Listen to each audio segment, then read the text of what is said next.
Hello everyone, today we're going to factor a difference of squares, okay? So first we're going to kind of discover the pattern here. So this first one, we're going to treat it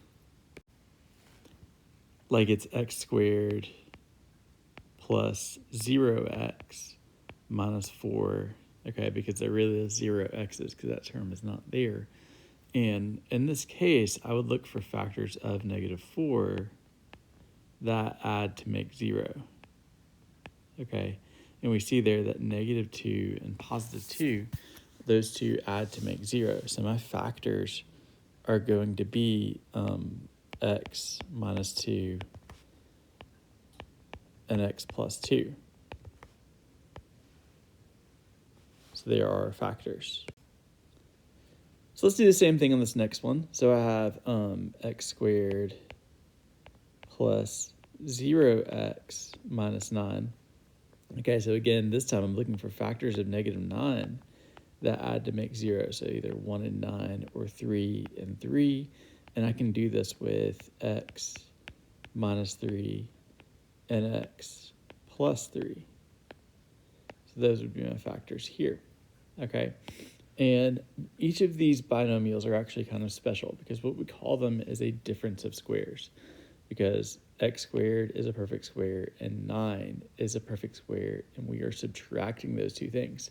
Whenever this happens, we're going to see this pattern where our first factor is the same, x and x are the same, and then the other one is the same number, just opposite signs. Okay, so this next one, notice that 4x squared, that is a perfect square because I can break that apart as 2x and 2x, okay? 1 is a perfect square because it's 1 times 1. In order to make it a -1, one of those has to be negative.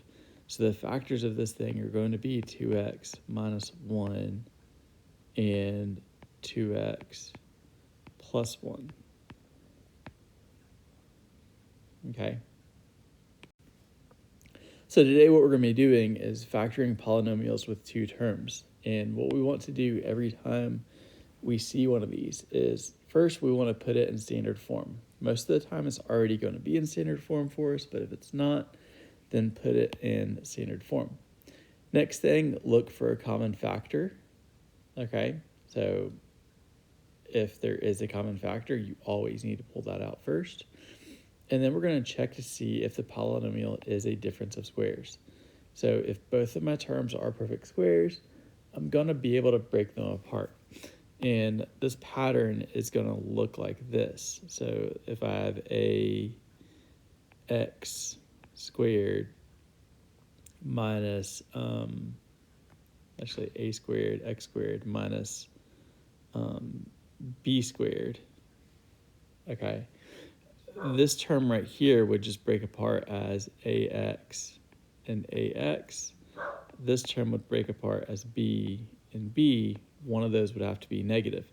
So my factors are always going to look like this, ax minus b and ax plus b. Okay, if this one, or if it is not a difference of squares, we're just going to leave it alone. We are not going to be able to factor it. We can only factor things with two terms like this if they are a difference of squares. So if we look at this first example here, x squared, that is a perfect square. That's going to break apart as x times x. 25 is also a perfect square. If I take the square root of 25, I'm going to get 5. So I have 5 and 5. Since it's a negative, one of those has to be a negative. So my factors are x minus 5 and x plus 5.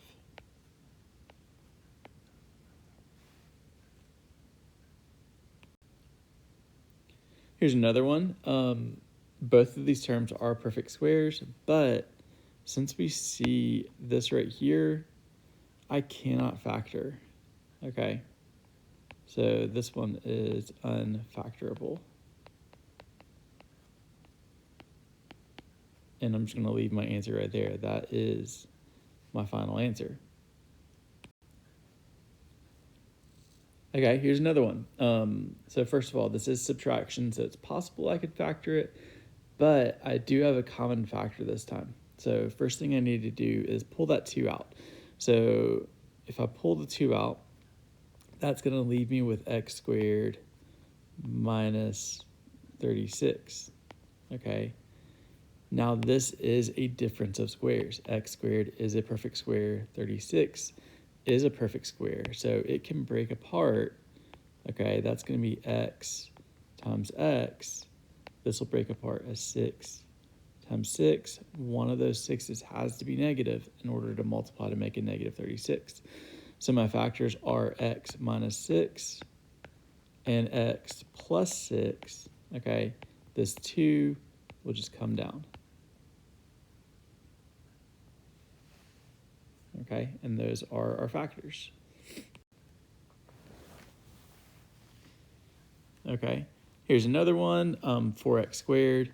So 4x squared is a perfect square. That's going to break apart as 2x and 2x. 25 will be negative 5 and positive 5. So the factors of this one are 2x minus 5 and 2x plus 5.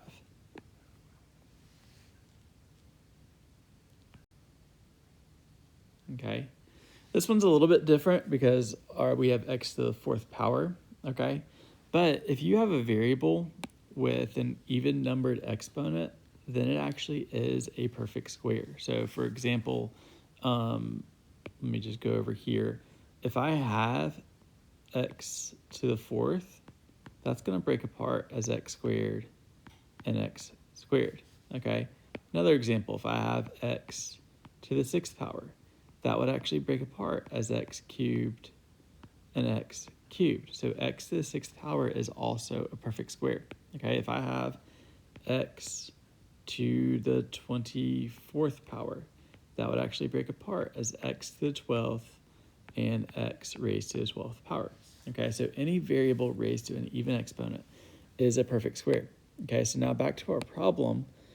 X to the 4th is a perfect square, so x squared and x squared.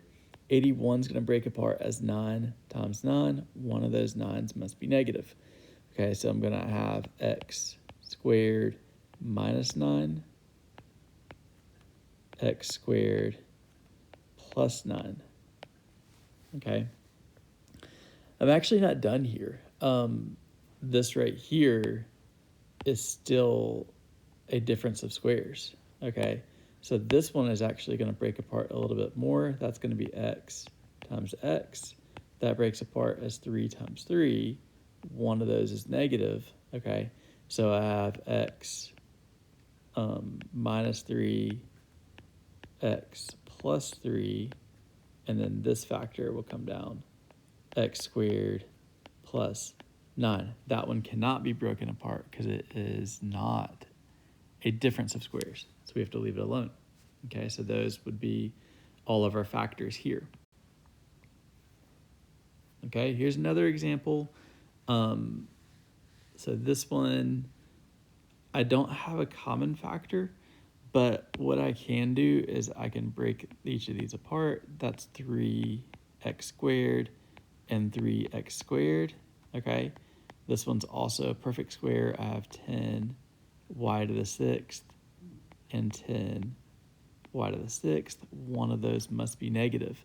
So 3x squared minus 10 y to the 6th is one of my factors, and 3x squared plus 10 y to the 6th. Okay, so this one I definitely can't do anything with that because it's a positive. Okay, this one is not a difference of squares because 3 is not a perfect square and 10 is not a perfect square. So that is actually as far as I can go on this one. That is my final answer here. Okay, one more example. Notice this one is not in standard form. Okay, my biggest exponent is not first. So let's rewrite this thing. So I have 45x to the 7th power minus 20x. Okay, now we have a common factor. Both of these things can be divided by 5. So, and they both have an x. So let's pull 5x out.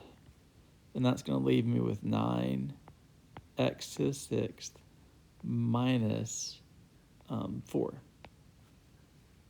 And now this is a difference of squares because this breaks apart as 3x to the 3rd power and 3x to the 3rd power. This one's going to break apart as 2 times 2. One of those 2's must be negative. So my factors will be 3x cubed minus 2 and 3x cubed plus 2. Okay? Don't forget to pull that 5x down, and this is our final answer. Okay? So today you should be able to factor a difference of squares. Okay? So please go find the assignment on Canvas. Let me know if you have any questions, and have a great day.